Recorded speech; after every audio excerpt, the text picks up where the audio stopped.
Today we will talk about the history of Palestine and the birth of Israel. The 10,429 square mile country of Palestine east of the Mediterranean Sea was under the Ottoman Caliphate, which was on the anti-British alliance in World War I. In 1917, British Foreign Minister Lord Balfour won the war in the hope of getting the support of the Palestinians and winning the war.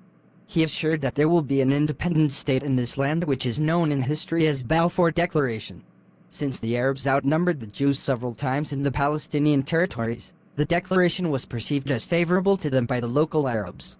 During the First World War, the Jewish scientist Dr. Hayes Bisman, as a result, the delighted British Prime Minister asked what kind of award he wanted. The answer was, no money, but a piece of land for my people, and that will be Palestine. As a result, Britain mentally prepared to hand over Palestine to the Jews after winning the First World War. Britain kept the country under their control for 30 years from 1918 with the promise of independence. It was mainly during this time that the Anglo-American powers used to make Palestine Arab-free, especially Muslim-free. 25. Expulsion of Palestinians in 1920. The British established mandatory Palestine through the United Nations Declaration. After the establishment of British rule, Jews from different countries of the world began to gather in Palestine in groups, which is called Alia.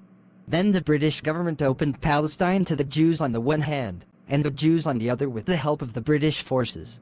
Militias, similar to paramilitaries, began to build up to drive out the Palestinians and strengthen their positions. The three main organizations were the Haganah, the Irgun, and the Stern Gang, which forced Palestinians to leave Palestine through murder, terror, rape, and destruction. The secret organization Haganah chose to turn the situation in their favor when the organization's genocide was being publicized internationally.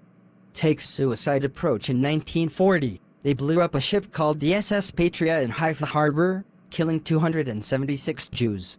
In 1942, another ship was blown up, killing 769 Jews. Jews were coming to Palestine on both ships, and the British were not allowing both ships to enter Palestinian ports for military strategic reasons.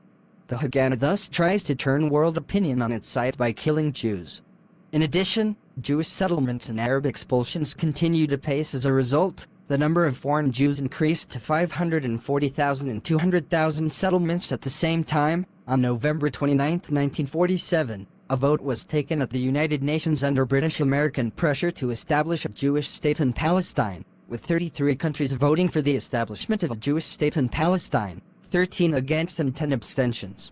According to the proposal, the Jews got 1/4 of the total population. The Palestinians received 57% of the land and 43%, but the northwestern border of the proposed Jewish state was undefined, so that the Jews could extend the border in the future. In this way, the establishment of the State of Israel desired by the Jews was confirmed.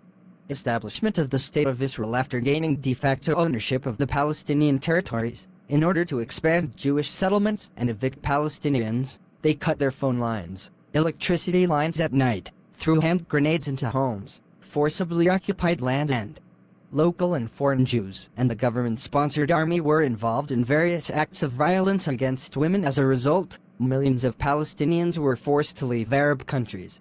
Then on May 12, 1948 at 12:01 p.m. the State of Israel was declared by Jewish Zionists, led by David Ben-Gurion, later Prime Minister of Israel. Within 10 minutes, the United States recognized Israel as an independent state, followed by the Soviet Union and Britain.